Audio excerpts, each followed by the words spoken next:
It's impressive. Well, a guy who can break that down. We also want an update on the stadium situation and so much more. I mentioned earlier, I watched the open of the A's game. What a wonderful tribute to Mr. Ray Fosse and others that were lost from the Oakland A's family. And then it was off. Got the A's win. Mm-hmm. Of course, you could hear that right here on your home of the A's, Sports 1140 KHTK. We welcome in right now the president of the A's, Dave Kaval. Dave, it's Dave and Jason. Good morning. Hey, guys. How's it going this morning? Good. Hey, stop me if you've heard this before. Boy, the A's completely stripped their payroll down and traded everybody away, and wow, they're leading the league in runs. It's funny how that works. I don't know. Moneyball is back again. So, well done on Mr. Fosse yesterday. That was a special moment, and shouts to, I don't know if shouts is the right word, but the people that put that together. I was watching on TV like so many, and it was really, really well done. You talk about a member of the A's family. He was a patriarch of the A's family, and I thought you guys did a really good job, Dave. Well, I appreciate you saying that. It was such a big loss for everyone associated with the club. Ray meant so much to me personally, to our fans, to the players, to really the entire community. And so we wanted to do something special for him and his family, and I think the tribute really hit the mark, and I don't think there was a dry eye in the place when the video went on. So it was just a really special and moving moment. I saw the numbers that were announced for yesterday. You never know with attendance on all that, but at home opener after the road trip, I don't know what kind of numbers you guys were expecting, but what did you think of the crowd for opening night? Well, the folks who were there, 17,000 strong, had all the energy that they always have. We had the rally towels going. The ninth inning was fantastic when we closed it out. And so it was a great atmosphere, and I think people had a great time.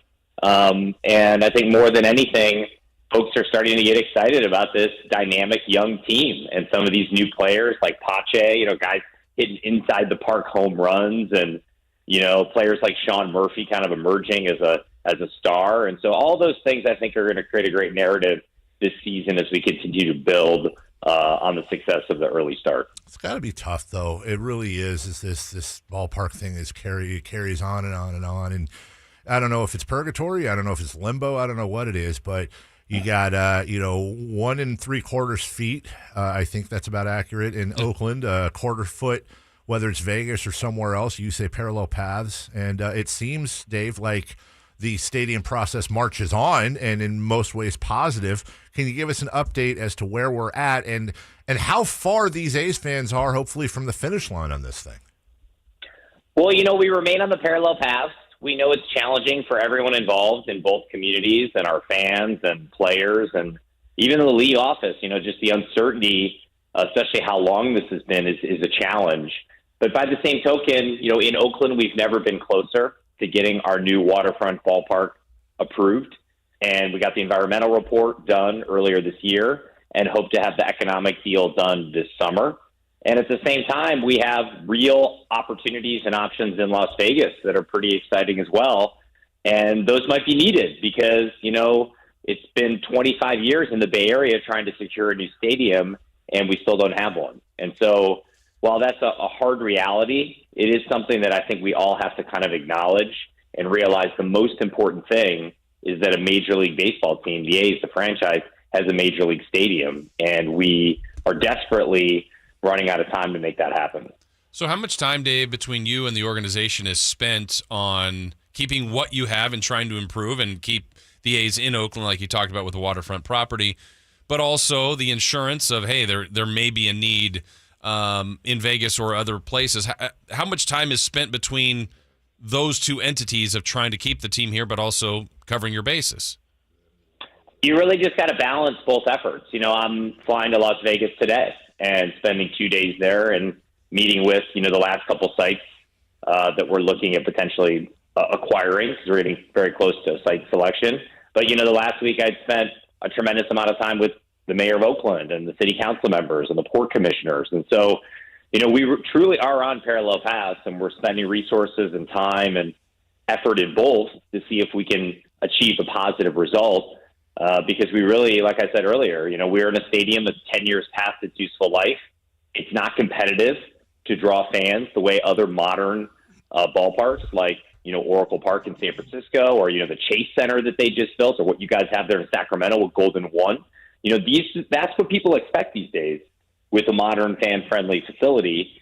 And even though, we'll win and we've had great success on the field, you need more than that for a lot of the, especially casual fans, to show up at the game. Dave, I want to ask you something, and I'm leading somewhere here. Nobody knows the situation better than you. I know A's fans have been supportive, but do you think if A's fans were frenzied, united, vocal, attending, doing all the things that many of them are doing, but almost unanimously, will that move the needle in getting this project done? I think it could help. I mean, we face stiff headwinds in the San Francisco Bay Area in terms of getting these approvals. It's not just in Oakland. There's also the Bay Conservation and Development Commission. That's a regional body. They've already made one vote against the project. And so it's hard to advance these developments, especially on the waterfront. You saw the Giants project took, 10, 12 years to get approved. So, there's already a track record of that. Chase Center had lawsuits and challenges, took a lot longer than they thought. The fan support really does matter. I think it moves the politicians. It, gives a momentum to the business community too. And so I think all those things are critically important. I want to go. I asked that because I want to go back to, you've kind of opened up a little bit this year in the connection to the stadium, new stadium, payroll, players, re-signing players, and you made a comment in a recent interview where you said that you absolutely could see, and it was very realistic, and I don't want to misquote you here, a top 10 payroll for the A's with a new stadium. And the pushback there, which I think is fair, Dave, is that John Fisher, the owner of the A's, also owns the San Jose Earthquakes, got a very new arena, a brand new stadium down in San Jose, but the Earthquakes are at or near, but pretty much at the bottom of payroll down in San Jose for MLS. So I think a lot of A's fans, understandably so, are saying, well, hold on. If we do this thing and if we believe in it, what possible assurances, what possible reason do we have to believe that the A's would increase their payroll at all when we've got a blueprint in San Jose? Well, I think it's important to remember how low the resources are now in Oakland. Mm-hmm. And if we had a new building, at a minimum, you'd be generating another $150 million in top line revenue. Sure. That's like a low case scenario. I mean, it could be significantly more than that. So there's going to be an increase in the investment on the player side. That is going to happen. Now, how that paces with the other teams in the league, that's impossible to forecast. But I think in the Bay Area, especially with the success of the Warriors and some of these other teams that have much larger payrolls and the wealth and the interest in sports, I'm optimistic that we can have the revenue base to support a top 10 payroll, a top 10 team in the league. I mean, that would make sense, and that's something that we're shooting for. But until we're there and doing it, I can certainly understand that fans would have some skepticism, and I think we're going to have to prove that out for people. But it's certainly better than the situation that we have now, and I think that's another important thing for folks to recognize. These stadiums are a catalyst to put teams and franchises on a totally different and more sound footing so they can be more successful on the field. So on that note too, Dave, I don't know what realm this ties into that, but I know with the new deal that was made to get the season started, to get the players back on the field, to get the full 162, there was talk of more revenue sharing. The A's could be in that kind of play. Will that help with future payroll as well for the A's? Definitely in the interim. Obviously it was something that was taken away from us. It was actually the first day I started as president and phased out. But the league has now phasing that back in over a 4-year period. So that does give us more resources for player investment over the course of the next couple of years before we move into a new building. And so I think that can be an important aspect. And, ownership's been clear that money is going to be reinvested in players, which is critically important. And so I think people will see that. But we only get a quarter of it this year, so that increases on a yearly basis. So it takes a couple of years for that to kind of ramp back up. Last thing on that, and we appreciate your time, Dave. I want to go back to what you said about more on the bottom line with a new stadium, more money in there available to spend on payroll, more revenue, and we saw that model in San Francisco with the Giants. And I think the distinction a lot of A's fans would want to bring up here is more money available does not always around sports agree to or interact with more money spent. And just because more money is produced does not mean ownership is going to spend that money. I think that's the big worry.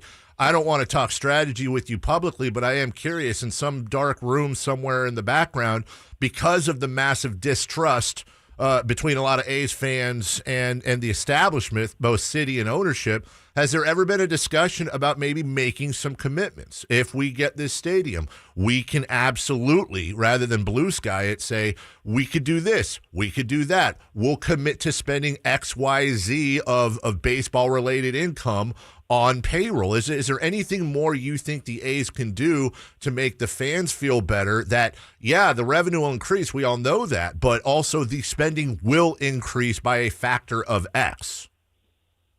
Well, I mean, I think let's remember what the goal is. The goal is to win. Yeah. Not to spend money. So, like, we have a front office that is exceptional at winning with limited resources. So even if we have double the resources we have now, but let's say that's still less than the Yankees, I would give our guys a really good shot at, putting teams that can win the World Series on the field. I agree with you on that. Oh, go ahead, Dave. I'm sorry. Yeah. So I think the focus needs to be on winning. I think some people, it's like, I just want the team to spend a lot of money. Look at the Lakers. Yep. They spent a lot of money. Where the hell did that get them? The Nowhere. Knicks. So I think it's about building a business with the management team and with the resources to win championships and be competitive. I think that will resonate with fans because we'll be able to retain our players. And I think that will lead to additional spending. And I think people are just going to be skeptical until it happens. Like, we understand that. And we understand that there's been, questions about what's going to happen. And I think the only way we can prove it is to do it. And I hear you 100%. Spending more money does not equate to wins. If you went by dollar spent for wins, I think the A's and Rays are by far and away tops in baseball. You've been smart, you've been scrappy and all that. I think we can both agree, though, too, Dave, the other part of this, it's not just winning, it's winning and allowing fans to attach themselves to players, allowing them to feel that they can go out and buy a jersey and not worry about that jersey being gone in a year or two. So do you see a future with a new stadium where not only are you going to have the same scrappiness you have, but be able to make fans feel better knowing that, yeah, we're going to win, but we're also going to stop being a farm team for the rich, the Dodgers and the Braves and everybody else? Because I think that's what the fans really want too. Well, I think that's a part of it, and certainly retraining players that folks have an attachment to is part of sports, and people are intrinsically connected to the players in a positive way. I think that's a good thing, and I think that's something that's going to be way more possible and likely with the increased resources, which in our current situation is just super hard to support, because if you miss on any of those guys, you're just going to be very, very non-competitive for several years. So, we just haven't had the luxury to have that kind of buffer. But I think over time, with the larger payrolls and the more resources, it could be a new day. Always appreciate it, Dave. We Yes. always appreciate you answering everything we do ask. A great start for the A's. You can hear Ken Korak and friends, the great Ken Korak and friends, sure. always every day, right here on Absolutely. Sports 1140 KHTK. Continue the hard work, and we're rooting for that new stadium. We really are, and in the meantime, we're rooting for the A's. Thank you, sir. Thanks, guys. Take care. All right, take care. That's Dave Kaval. And